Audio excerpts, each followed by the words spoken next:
Hey, Mike, 1999 was a great year for movies. It was. I mean, Fight Club, Sixth Sense, American Beauty, Green Mile, Eyes Wide Shut, The Mummy, The Matrix, and the best of all, Teaching Mrs. Tingle.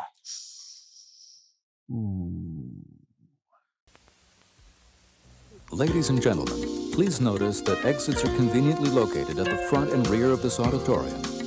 When leaving the theater, we suggest that the exit at the front of the auditorium will allow you easier access to the parking areas. Thank you. Hi, I'm Mike Field. I'm Mike Butler. And you're listening to Forgotten Cinema, and I'm trying to do this opening from memory. And I've already forgotten what is the first line? And you're listening or watching to Forgotten Cinema. No, I said that. Did you say Forgotten Cinema? I said, and you're listening. You're watching. You're watching Cinema. And each episode we highlight a film. I'll do it again. Don't take that. Okay.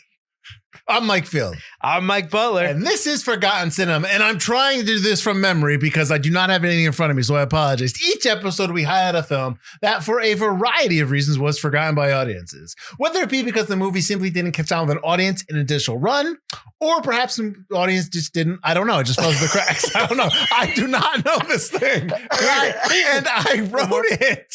A more popular movie was released. What he said. More popular movie was released. Whatever, what he said. I don't know this. How many episodes are we? You memorize it. Hang on, I'll find it. God damn it. I don't know why I blank on it. Openings. Here we go. I got it, Mike. Hi, I'm Mike Field. I'm Mike Butler. And this is Jesus Christ. Sorry. All right. I'll do it right. Hello, I'm Mike Field. I'm Mike Butler. And you're listening to Forgotten Cinema. Each episode, we highlight a film that, for a variety of reasons, was forgotten by audiences, whether it be because the more popular movie was released at the same time, or the film simply didn't catch on with an audience in its initial run. We discuss what we love about the movie, or perhaps don't love about it, but we always recommend you revisit it. As Mike likes to add in there, even, you never know. Me, I don't even know. Just cut that out. If you enjoy Forgotten Cinema, we want to hear from you. We're on Instagram, Facebook, and YouTube. Obviously, if you're watching this, you know we're on YouTube. We have a backlog of over 275 episodes for your listening pleasure. That was rough. Well done. That was rough. Hopefully Mike cut out the other ones, but that was like the third or fourth time I had to do that. I don't know. I definitely want to put them maybe at the end as like a little bonus. I don't know. We never put your problem. We never put your issues up there. We never put the times you messed up. You put up a whole social media video where I could name a single movie. Revenge. That's where I get my revenge. When you screw up on those things right there. Can you stop coughing? You sound like my son right now. All right, Mike, how you doing? Well, I'm having a great time right now. This is probably the best opening we've ever done. I'm doing okay, except I really want to be valedictorian, and I can't become valedictorian because there's another girl who keeps getting better grades than me, and I have to get an A in Mrs. Tingle's history class, or I'm not going to get first place, which means I won't get my Harvard scholarship, even though I don't understand what that really has to do with the Harvard scholarship. She was going to Harvard? Apparently in the notes that says where she was going. Okay. But, I just need to get out of this town, this really nice suburban town, which I don't get why you really which need has to a get out dumb of. name. And a huge, what's the dumb name? I don't even. I should know the name of my own town. Grandsboro. I need to get out of Grandsboro, but Mrs. Tingle just won't listen to reason. Then she accidentally found I had the answers to the final, which I didn't even get. I just put them in my backpack because I thought it was the wrong thing to do. So I wanted to get rid of them. And so I went to go say my piece to try to get out of it so I wouldn't get expelled. And one thing led to another, and she had a crossbow to the head. I tied her up, and now she's my hostage. Well, it skimmed her head, didn't it? It skimmed her head. That's right. We're doing Teaching Mrs. Tingle. Yeah, so we're doing Teaching Mrs. Tingle. Like the heavy side, but you chose this. No. Did I? Yeah. Yeah, because I wanted to watch it again. I wanted to watch this film again because I hadn't seen it in a while. And I know it's like a delicious mess, which it is. But, I had not really, when I had watched it the first time, I was, because it's Kevin Williamson, we'll get into that. I just thought like, oh, hey, it's going to be like Scream. It's going to be like I Know What You Did Last Summer. It's going to be like Dawson's Creek. Which kind of is. It's going to be like all of that. And I'm into that stuff. So, I hope, and obviously it wasn't. And back then I was like, oh, it's not what I expected. So I wanted to watch it again because I was like, maybe I was being too harsh on it. And I probably was. I think there's some stuff in it that's pretty cool. But we'll get to it on the whole about like what I thought about it. I know I'm kind of like jumping around here a little bit. So let's get into the facts and we can get all that other stuff. So Teaching Mrs. Tingle has a runtime of 96 minutes, which is something I appreciated. It was rated PG-13, production budget of $13 million to $14 million, depending on what you read. Release date came out on Friday, August 20th, 1999, as we said. Opening weekend, it did $3.3 million. It's domestic. It didn't have an international release, so the domestic and worldwide total are the same, and they're about $9 million, just a little under $9 million. So clearly, obviously, did not do well. Production company was Dimension Films, Conrad Pictures, and Interscope Communications, and it was distributed by Miramax. Came out on the 20th, so let's go back to the 13th of August of 1999. You had Bowfinger, Detroit Rock City, and Broke Down Palace. Have you seen Bowfinger? I love Bowfinger. Yeah, it's really the other two movies I've actually have no idea what Detroit Rock City? I think I've heard the title Detroit Rock City. They're going to see a Kiss show. They're trying to go see a Kiss show. Oh, okay. Yeah, I think I know of that one. And Broke Down Palace. That I've never heard of. Broke Down Palace is one of those movies where Americans are overseas at like in some Asian country and they get arrested for something and they're in jail. Remember there was like 2 or 3 films that came out around the same time because that happened in real life. Right. Why do I want to say that Broke Down Palace had Vince Vaughn in it? I don't think that's right though, but I feel like that's it. That's what it is. But anyways, the 20th of August, you had a wide release, which went up against this film. You had a wide release of Mickey Blue Eyes and Universal Soldier: The Return. I really liked Mickey Blue Eyes. I don't know what you thought of it when I remember enjoying it. I just can't remember a whole heck of a lot about it. I know that Hugh Grant's in it. I think I put that on our list. Did you really? I think I did. Well, if I had to go back. I'll have to add it. 10 weeks when you edit this episode, it'll probably appear on the list. Well, I'd edit it now, but now we're using the cameras as phones. I'm going to tell you right now, because now we have a 3-camera setup here, you better not be editing the night before because you're going to need some time. It's time to organize that time. All right, anyways.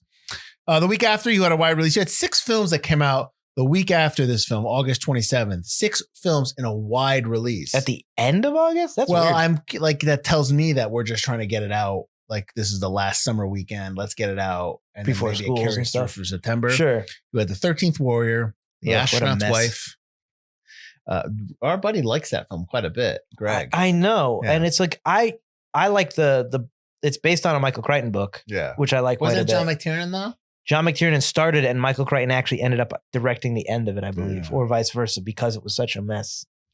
Anyways, I actually that'd be an interesting one to do just because of the notes. The 13th Warrior, just because of the amount of facts. I ended up watching The Astronaut's Wife that weekend because I do remember that.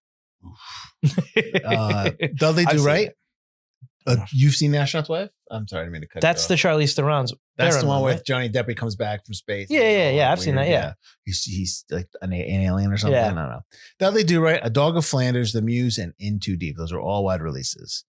All right, so this film was written and directed by Kevin Williamson, like I said before. He only has one other directing credit, and it's not even out yet. He's directing Scream 7. So when that comes out, that'll be a second. Oh, that's cool. Yeah, he's also directed a lot of the TV shows that he's done.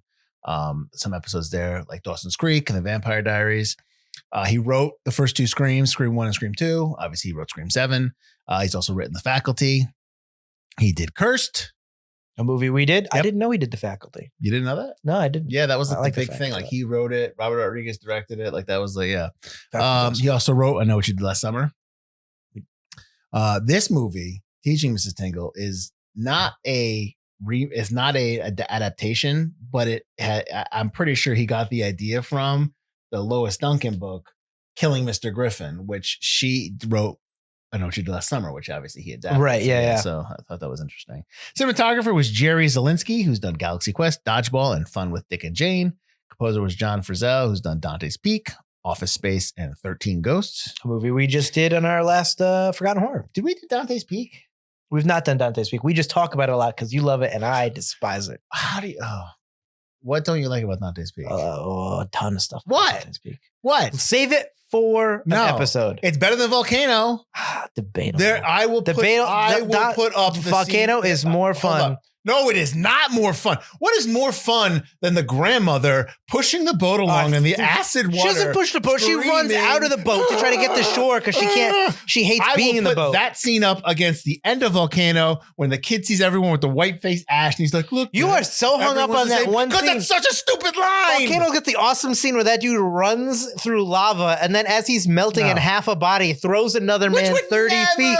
It's so awesome. Also, the Dante's Peak one where the guy's on the bridge and he's staring as the water comes and takes him, just like, I'm like, yes, Dante's Peak and the fact that Dante's Peak, this is the big real reason why I really enjoy Dante's Peak is that they use models and they use for miniatures and stuff like that, which I love. Edited by Deborah Neal Fisher, who's done the Hangover series and 50 Shades of Grey.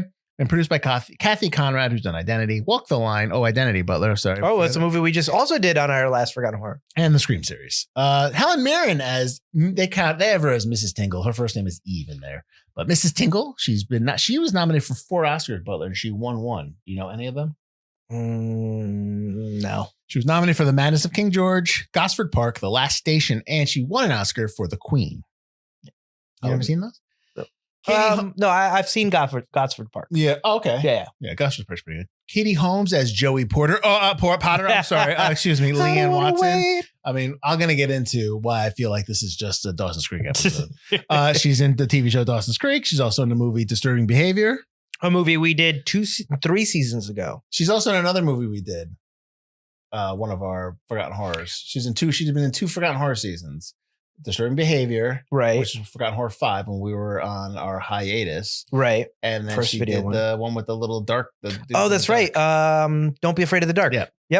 The little people, and she was in Batman Begins.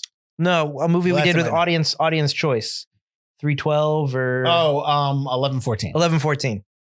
She's also in Go. We did Go. Go, yes. It wasn't 1114. 1114. She's in Go. And in Go, she's got the awesome monologue at the end of that film. Yep. All right. So that's enough about Katie Holmes. Perry Watson as Luke Turner, who's in the TV show Seventh Heaven, Boogeyman, and Sorority Boys. A movie we did a few seasons ago. You don't have to tell which season. Well, when it's so close to what we just did. Gotcha. Marissa Coughlan as JoLynn Jordan. She's Leanne and Luke and then JoLynn are the 3 kids that teach Mrs. Tingle, that kind of kidnap Mrs. Tingle. She is in Super Troopers, Pumpkin, and Freddy Got Fingered. Jeffrey Tambor as Coach Wenchel, who's supposed to be Mrs. Tingle's love interest, one of the members of the faculty. He's in the TV show Arrested Development and Transparent. He's also in the movie The Death of Stalin. Liz Stauber as Trudy Tucker, who is Leanne's valedictorian, her nemesis. Competition. Yeah. Right. She's in Almost Famous and The Village. Michael McKean as Principal Potter from This Is Spinal Tap. Clue.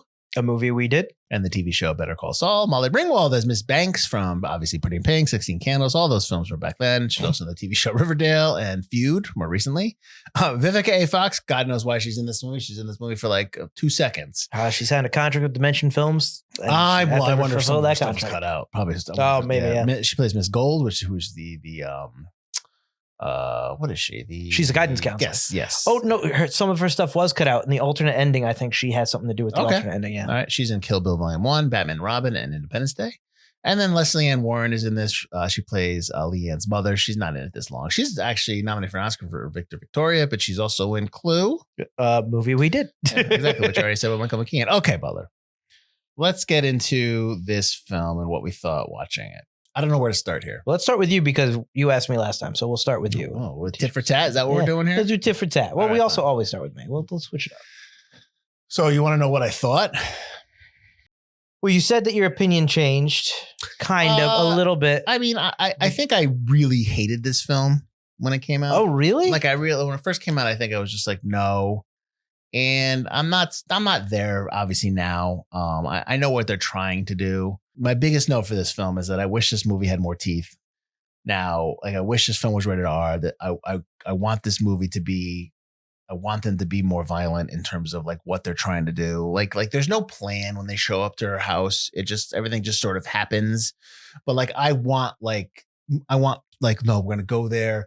and we're going to go steal the grade book and change our grades. Like it's something like that. Like I want a plan, not to just go up and beg for help. Like, like stuff. Okay. Yeah. I just want more of not so much teeth in terms of like the violence that's happening in the movie, but more of an idea that the kids really have a plan of what they're going to do. They're not just going to go to the house to grovel. So like now that being said, I understand why they took all that. I know they had stuff like that in there. It was rated R to start.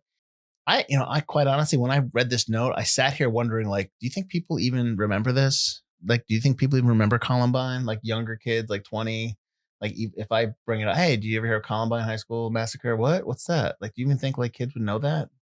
It's just another Wednesday I understand in America. We don't have to get like that. But I don't think so, because I think that's so long ago. That was like a thing of the time. Yeah, this movie was supposed to come out in April. I believe. A little earlier, yeah. It was supposed to come out in April, maybe late April, early May. And it was called Killing Mrs. Tingle. Then the Columbine High School Massacre happened. Go look it up. Obviously, there was a lot of loss of life. And so they ended up pushing the movie, changing the name of the movie, and then toning it down. They say they toned it down for a wider audience, but I think they toned it down, obviously, because they didn't want to, upset anybody. Yeah, they thought that it would not do well, even though it didn't do well. I don't know if that's the reason why it didn't do well. I think the reason why it didn't do well is because they pulled a lot of stuff out. I don't know. I kind of think if this movie was more horror than comedy, or not more horror than thriller, I wonder if this film would have done a little bit better, because it just feels like it feels like softcore horror. Like it doesn't feel like it's enough. Yeah, or doesn't go full enough into the thriller, but I think you're playing to teenagers, so horror is what they prefer, not thrillers. Oh yeah, so yeah. So that was my biggest takeaway from this watch, and I joke about it, but with Katie Holmes in this movie, and Katie Holmes, obviously very young actress. I think she's just learning her craft. It's very much like a Dawson's Creek episode. Like I just see Joey Potter, like in this. I just like everything she's doing. I'm just like, Jesus, this is like Dawson's Creek. Like that's what it feels like, and I think that's not her fault at all. That's just because that's what it is. And also this movie feels like it's almost like a very serious episode of Dawson's Creek. It just feels that way. What did you think? First thoughts or first reactions? So this is my second time seeing Mrs. Tingle. I haven't seen it since it probably came out. I saw it on TV. I remember thinking it was going to be a much more exciting movie when the way it's advertised. I remember it seemed like it was going to be a sexy movie. Like there's going to be boobs, maybe.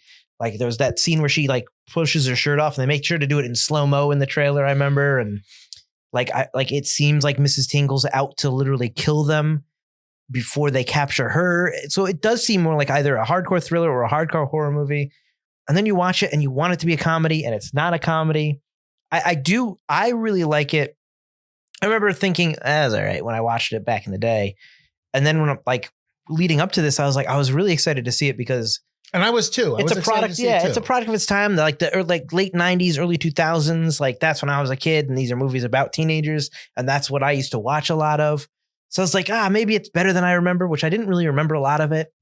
And then I'm watching it and I'm like, it's missed opportunity after missed opportunity after missed. There's still some good stuff. Like you said, we could pick apart, like there's good stuff, but reading the notes, the movie that they were going to make seemed like a better movie, and especially the ending. The ending is just a mess. This ending that we have is a mess.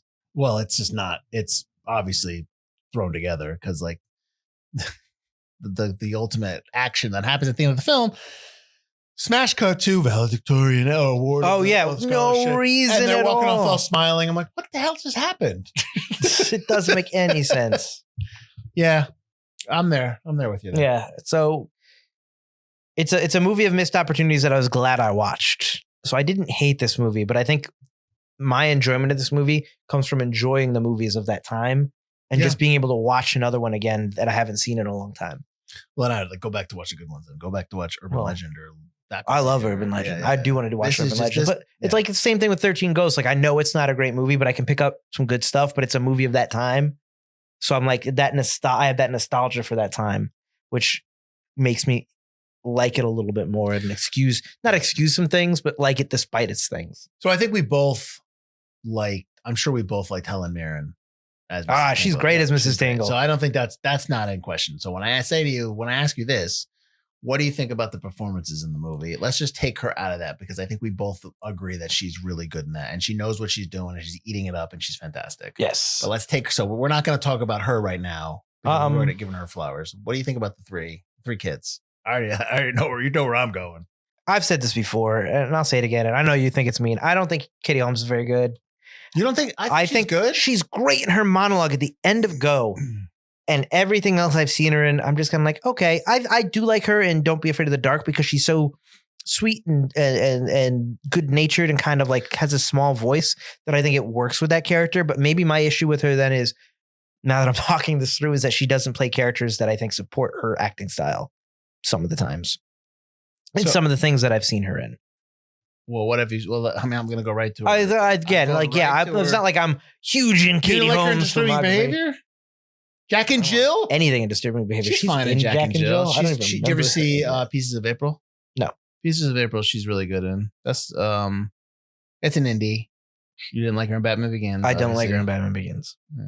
But Logan Lucky. She's fine in Logan Lucky, but she doesn't have a lot to do. You just hate Katie Holmes. I'm not a huge fan. Why? I just don't think she's like I super like Katie strong. Holmes. I just think she's cute, enjoy her. but like I'm not saying that. I'm not talking in that regard. I'm talking about acting style. What about The Gift? I do like The Gift. I do like her in The Gift. Yeah, but I like The Gift overall. She's the main character. I forgot she was in The Ice Storm. I just think like this is early in her career, so I think that, and we've talked about this with a couple actors and actresses that we've talked about within movies that we just think that they're learning. We can tell that they haven't mastered that craft, and I think that's what she's learning as she goes. And honestly, that's fine. That's great. I think maybe she's a little miscast. I did see the note where they talked to Kevin Williamson, like I think like 2 years ago, and he talked about like her character is different in the original script and what they had shot than what you saw. Like her character in the original script was somebody who was almost a little like Trudy, at all costs, determined and driven. Like, so she had no problem with people dying. Like, so like she was a little bit like that. I'd believe a little bit better because it seems like she goes from sweet and saccharine to, you know what, Mrs. Tingle, you did it to yourself. And it's like, whoa, where'd this turn come from? Yeah. Which that's not on Katie Holmes. That's on the writing. But well, that's also on the changes they had. Right. I really like Marissa Cowlin. I think that's how you say her last name. I said Coughlin. Coughlin. I think she did a great job as Jolene. I think she was funny. I think she had personality.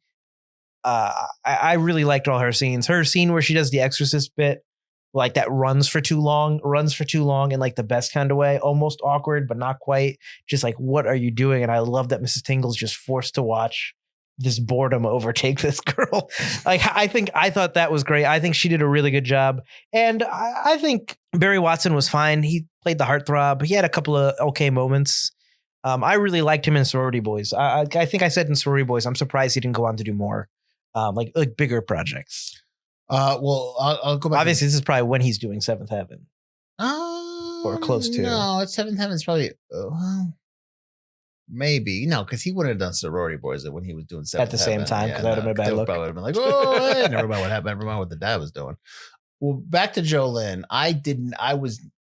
First of all. Oh, you were not a fan. That's what she annoyed me a little bit. But part of the reason, it's not her, it's the character. She's like, so I just watched Craven, obviously. I talked about it. And there's a character in Craven, the chameleon, who can basically do other people's voices. Like that's his brother. Yeah.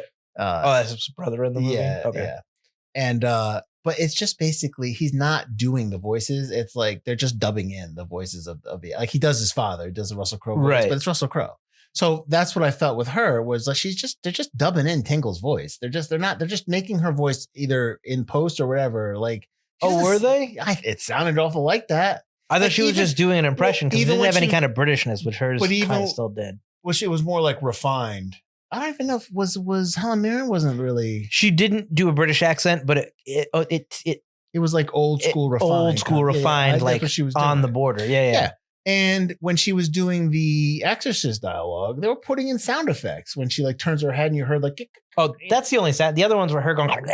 But yeah, the crack was a little like I didn't like the cracks. A little help in that scene, but also I don't like that monologue because they had to dub in. They could have taken out because it was rated R, so they changed it to PG. Take me. I'm like, that's not the line, and I'm like, stop saying it because you're ticking me off.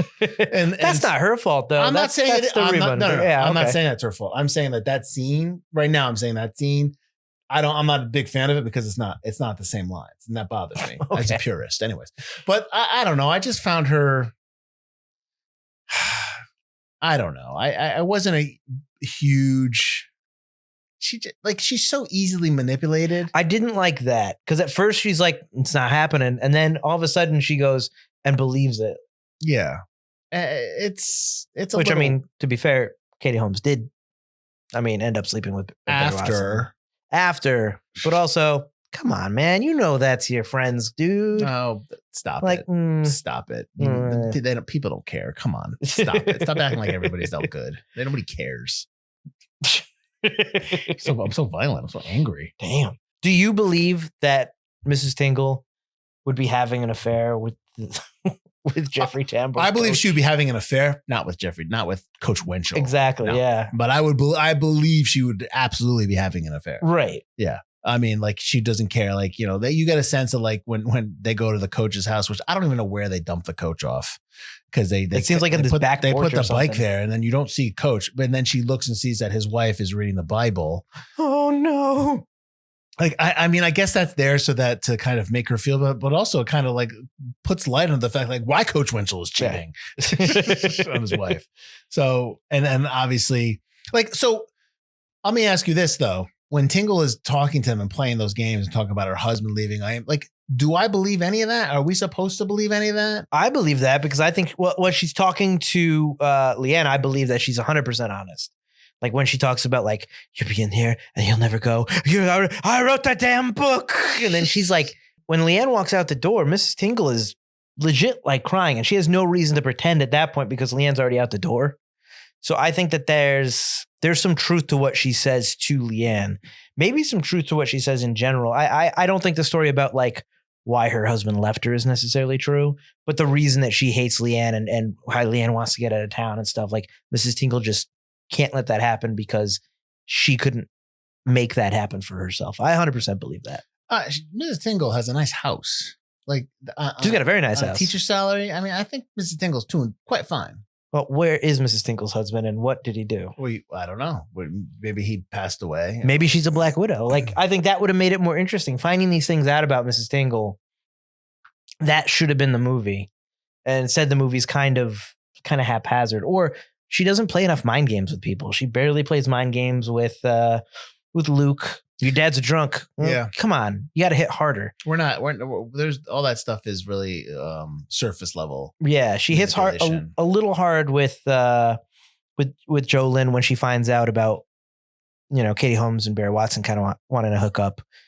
But she really just goes after Leanne. And there's not enough mind games. And I think that if you found out Mrs. Tingle had a terrible backstory or something like that, even a more sympathetic one or a more horrible one where she is a Black Widow, like it would have made it more interesting. And I also think you should have let her, I don't know if you believe this, let her escape in the house and the tables turn for a little bit, for longer than what they are. You only get that very end of the movie and it's so rushed and like, I feel like it wasn't even written on a script. It was like written on a napkin what happens at the end.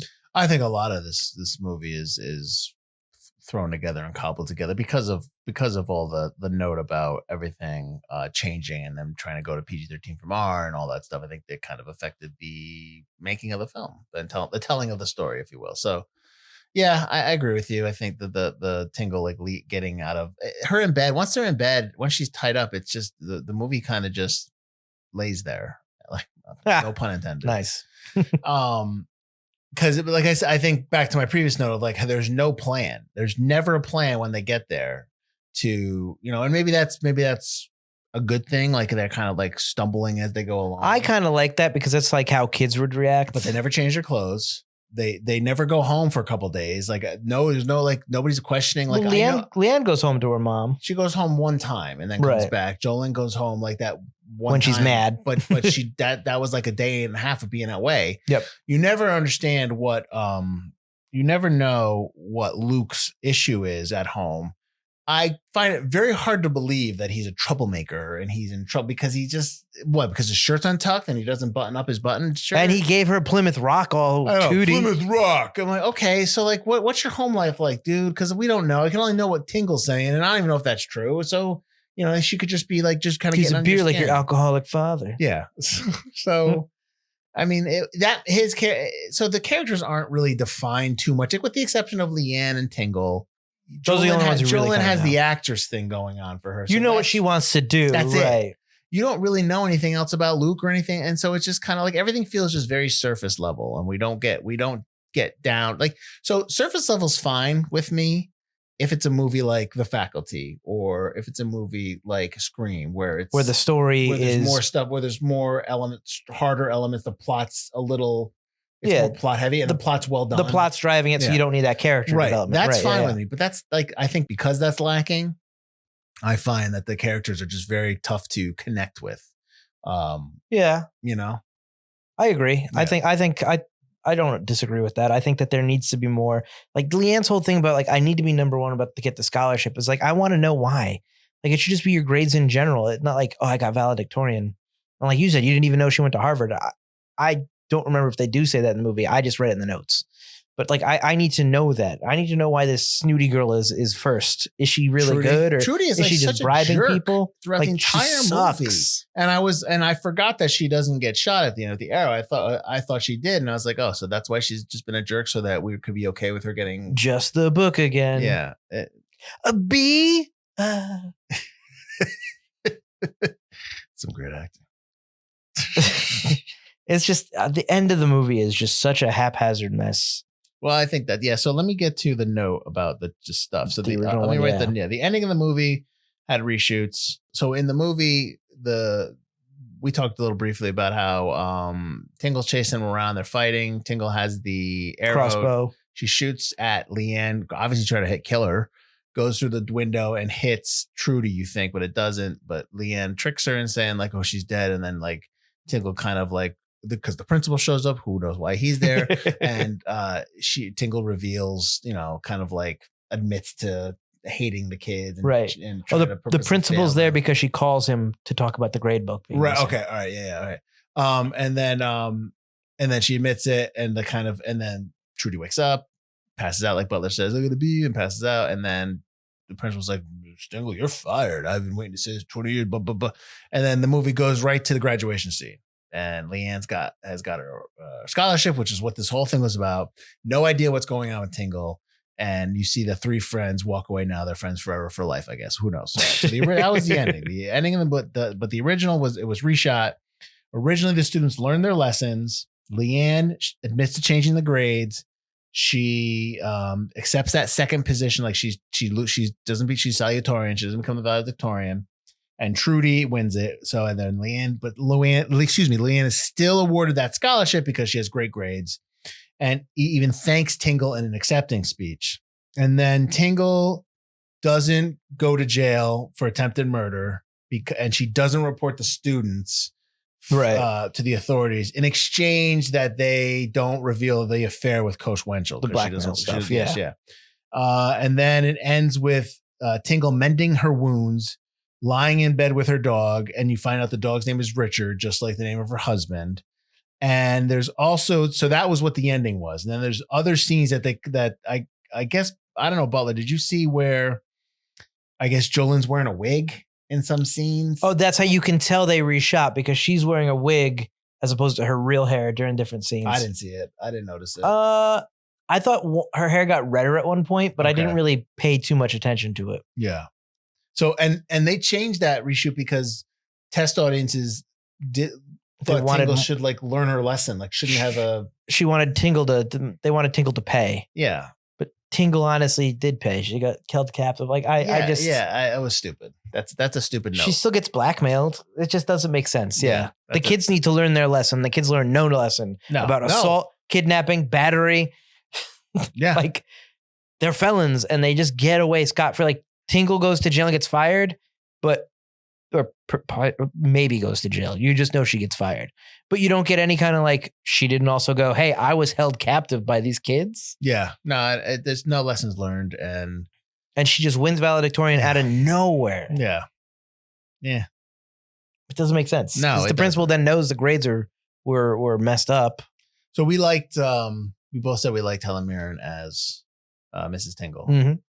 But Gillian Anderson was asked to be Mrs. Tingle and she turned it down. She was first offered this role. I saw that. Would you have liked that? I mean, she would have been a hotter teacher. Whoa. But I think that not that Helen Mirren isn't also very attractive, but Helen Mirren also a little older. So I think that works for her to be like this cold teacher. Mm-hmm. Whereas if you have a younger, not more attractive, but a younger, hotter teacher, then it changes the dynamic of how she's perceived in school. And I think that changes it all. I think that there were also like 5 other names of people that were considered as well. Sigourney Weaver was considered. I don't take those notes down because everyone considered is one thing, like, oh, maybe this would be good for them. But like when you actually offered the part, right, and you turn it down, like that's a legit, like we want you to play this role. I think that changes the dynamic in the scenes, especially where Barry Watson's character has to sleep with her. He's such a sophisticated wine drinker in this movie. Like, come on. You're like, you're 16, 17. You have no idea about wine. Like that was my biggest moment. I just open it and chug it. Yeah, come on. And that's the other thing too. Like they're playing with Coach Winchell, which is going to get him drunk on wine. Yeah. Can we just write in some sleeping pills somewhere? Right. Yeah. I have a high alcohol tolerance. Like the other thing is I have a high alcohol cut to nighttime, but they're still pouring what looks like the same bottle of wine. Yeah, no, it's like I should see like 4 bottles of wine like on the floor or something. Yep. I just didn't understand that. Yep. No, I agree. But yeah, I think Gillian Anderson would have changed it. Would you have liked to see Gillian Anderson? It would have been interesting because it's obviously towards the end of the X-Files run. So it would have been a different like way to see her because she was just always Scully back then. And then this is, I think, when she goes and she's like, she lives in England for a while. So she's over there doing all this stuff. Right. And then obviously she's in that sex education show on Netflix. I think that's Netflix. Yeah, I think so. Yeah. So I think in this stage in her career, I think she'd be good to play it now. Now she'd play a good But it would just be different. I think it would just be it'd be weird. You know what I mean? Yeah. Like, that's Scully. It's weird. But it would have been interesting to see. Yeah. I mean, but her being younger too, I don't know if that I think her motivation changes a little bit in terms of the Helen Mirren motivation as Tingle. Yeah, because she wouldn't have lived for so long in the town that she wanted to get, not as jaded. Mm-hmm. Like you're still younger. You have the chance to get out if you wanted. Yeah. Yeah. Yeah. So let me get you some reviews. Yeah. Lay them on me. So Ebert compared this film to Election and its concept and said that Teaching Mrs. Tingle fell short of Election in wit and that the movie had no sympathetic characters, although he complimented Mirren's acting, which we already just said. So he says there's no sympathetic characters in this movie. Yeah, no, I don't disagree with. For once, I don't disagree with Ebert. Wow. Election is a much better movie. Oh, Election is fantastic. It's also kind of different, but I get that it's easy to compare the two. So yeah. I would agree. Common Sense Media called this film a misguided teen thriller. Yeah, I think that's what we're talking about. Yeah, I mean, the original concept, I would have loved to see what this movie was supposed to be. Tom Bennett from the Film Journal International praised the film, calling it, quote, an entertaining film full of Williamson's familiar movie reference-laced dialogue, which it is. This film felt very much like a script that he wrote before Scream. When he's still like learning and trying. Maybe. I mean, Grandsboro. What is it? Woodsboro. Yeah. Yeah. So. There's similar lines in here. Like when they talk about Molly Ringwald's character, who it's the same line. she's pretty much saying the same exact line that what's her face is saying in Scream. I don't remember. I had the note. Yeah. I lost it. She's there's also the line that Luke is saying that's pretty much the same line that Skeet Ulrich's character says. God damn, I'm blanking on these lines and these names and Scream. Well, is there a second Scream? I know about the one Molly Ringwald's one. Yeah, there's another line in Scream that is kind of not verbatim, but it's kind of very similar. Oh, her Molly Miss Banks' line is Josephine was just a little slutbag whore who was leaving her panties all around town, which is similar to Scream. Skeet Ulrich does tell Sydney the same thing. That her mom was a slutbag whore who flashed her shit all around town. So there's similar lines. And I'll also say this too. Jo Lynn is almost like a mini carbon copy of Tatum from Scream. Yeah. Not minus she just basically has the same elements, the friend, like kind of thing. So there is definitely similarities to which makes me think that he wrote this before Scream, or he wrote this alongside it, or there's just basically back to back. What his or it's like Scream's really good. What else you got? We want something similar to Scream. Yeah. So he's like, well, I got to put I'm surprised nobody picked up on that when they first read the script and like put it in production. Like, it's like Scream. Yeah, but it's better. All right, cool, fine, whatever. Just give us a movie. Yeah. Yeah, it's like Sydney, but Sydney's like in charge, and she's like, she's gonna kidnap somebody. Oh, it's great. Yeah, I don't know. So there's definitely stuff like that in the film. I got one more for you. Okay. Michael Dacina of The Movie Reporter called the film, quote, admittedly junky, but wickedly watchable revenge fantasy. Wait, can you repeat that stupid alliteration admittedly again? Junky, but wickedly watchable revenge fantasy. I mean, it's watchable. I enjoyed my watch, but just because I had that nostalgia, I think watching it at the time, you wouldn't have that. Because there are other movies, obviously, of the time that seem like that at the time. Like, I just... One of the lines that I liked, I wouldn't say I liked, one of the lines that stood out to me, because I was like, they're not going to get this line. When Tingle tells one of the kids, she's like, I think Jolene's like sharing something with her, and Tingle goes, sounds incredibly Chivago. I'm like, oh, yeah. They're not going to know that line.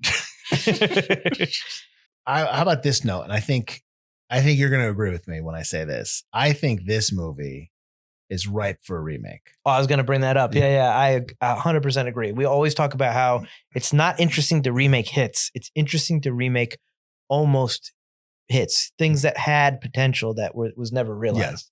I go back to calling it Killing Mrs. Tingle. Yep. And go back to that script and make those kids more dangerous. Go back to the original R-rated one. Yeah. But I would even go further and make it more, just more deaths, more like I think kids, maybe have one kid that's maybe you have set it up where you have the three kids and you have the one character that's perceived to be the good person, like the grades, and the one character that's like, like the bad seed or whatever, but like the tables are turned, like the kids have to turn on each other kind of thing. Like, sure, she should manipulate them more. Yeah. She should not be tied in bed for as long as she's tied in bed. Like you said, it just slows everything down when she's stuck. Mm-hmm. But making it like a horror house or like a kill house kind of a thing where it's like everything keeps turning, almost like an evil version of Clue. But I think I still want that 90s sensibility in the horror. I just want horror. Sure. I don't want it to be like today horror where everything's creepy and it's. No. You need like 90s horror, like where it's like thriller horror, or even put more comedy in it too. I want the movie to be broken up by hit songs. I wrote it down like, here we go, third song now. We're going to have a hit song here. That's the movie. I know it's the time. It makes me laugh. That's like we just did the one and the whole movie's half the movie's an ad for the soundtracks. No, yeah. That's just how those movies work. Yeah, no, I get it. Then you get those commercials by the Teaching Mrs. Tingle soundtrack now available on cassette and CD. I totally get it. So then why is this movie, who would you recommend this to? I know. Anybody my age that hasn't seen it or forgot about it. It's like, remember like Scream and all those kind of movies, Disturbing Behavior, those like late 90s, early 2000 teenager movies that like you grew up on, or you remember seeing like the TV shows, Dawson's Creek, Buffy. I don't want to wait for a lie. This is a very like quintessential, like this is very much like, even though things don't hit, it's very much a product of the time with a lot of the stuff in there. The performance of Helen Mirren's really good. So I would recommend it to anybody my age who just didn't catch it the first time or like forgot about it. And it's like, well, this teaching me this thing. Oh yeah, I forgot about that movie. It's like, well, maybe rewatch it. Mm-hmm. There's some fun stuff. It's really short. I watched this right after A Perfect World last night. Like I did a double feature. And it was a very interesting double feature. No, sometimes I do a day later, but it was a very interesting double feature that I kind of enjoyed. Like going from that heavy thing where like the hero, like not your hero, but one of your main protagonists dies at the end. And then you go into the new movie and it's just like, wow, this is bad, but fun kind of a way. Like it was a nice double feature. What if I pitch this movie? And what if I write the script? Okay. Yep. And I'm sitting in the offices of whoever. Not Miramax or Dimension anymore. Obviously not, because then I would have to be talking through a phone.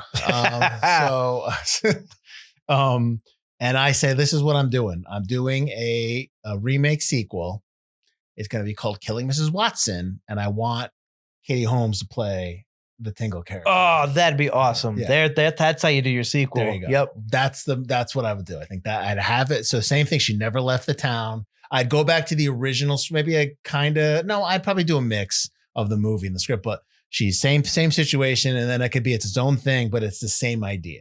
I like that a lot. Excellent. So whoever steals that, I swear to God, call me because I will write it for you. This is why we need to do our pitch show. What? So people can just steal our pitches? But yeah, no, I hear you. I agree. But I think that's what I would do.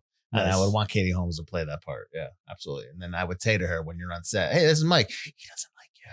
And then she'd be like, what? Get rid of him. I'd be like, sorry, Butler. Katie Holmes said you gotta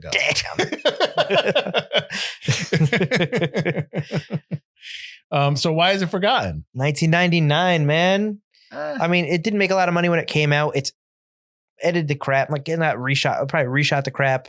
It's got the great performance by Helen Mirren, but everything else is just like you just watch. We just talked about it. I think we just talked about why it's forgotten. Just watch all the other stuff that came out in 1999. It's just lost potential. That's true. I guess that's true. Yeah. All right, Mike. Oh, hang on. No, yeah. Tell me where they can find us.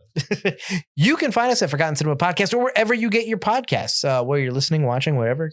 Drop a like, rate, subscribe, comment, all that kind of stuff really helps. What do you think of Katie Holmes as an actress? What's your favorite Katie Holmes film? Whoa, why would I want that Katie Holmes? And if you want to support the show, we're on Patreon. We have exclusive episodes, timed exclusive episodes, merch discounts, Discord access, all that kind of good stuff. All there on our Patreon. If you'd like to support us, we also have a merch store. And watching like you're doing right now, tell your friends about us. That also helps a ton. And join us next week as we're gonna go to 1993 again. We're gonna watch Tom Cruise kick the crap out of Wilford Brimley in The Firm. Butler's never seen The Firm though, so no, he has no idea what I'm talking about. I'm very excited. So we're gonna be doing that next week. Gene Hackman, Tom Cruise, Wilford Brimley, as I said, Holly Hunter. So that's next week. I will say this also before we sign off: if you kind of liked Teaching Mrs. Tingle and you like that plot point of kidnapping, somebody in like that kind of whole idea, right? Check out 9 to 5 with Dolly Parton and Dabney Coleman. I don't know if Working you've ever seen it. 9 to 5. You know the song, but have you seen it? I've never seen it because they do the same thing. His secretaries or his administrative assistant, other secretaries back then, kidnap him. He's their boss, and they they tie him up. And there's a lot of stuff like what you're talking about with Tingle. There's a lot of stuff with him, with Dabney Coleman, and then Dolly Parton and Lily Tomlin, and I can't remember the third one. Nice. But yeah, so it was good. It's a good one. Nice. So I recommend that. Anyways, I'm Mike Field. I'm Mike Butler, and this has been Forgotten Cinema. See you later. I don't want to wait for our lives to be over. That's all I know. That's all I know. Nothing else. Katie Couric in the morning. That's the only one.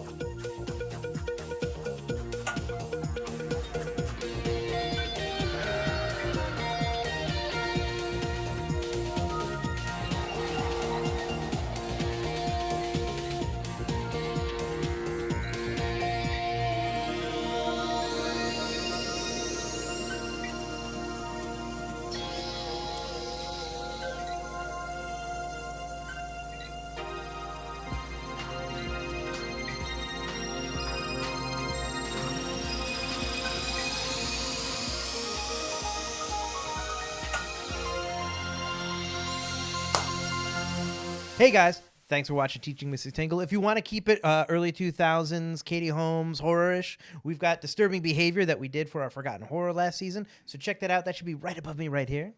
And if you want to keep it adult and super sexy, why don't you check out our Indecent Proposal episode? Why are you laughing? It's right above me right here. We cover that movie in depth. So check it out. Thanks for watching. Thanks for listening. We are Forgotten Cinema. Have a great day.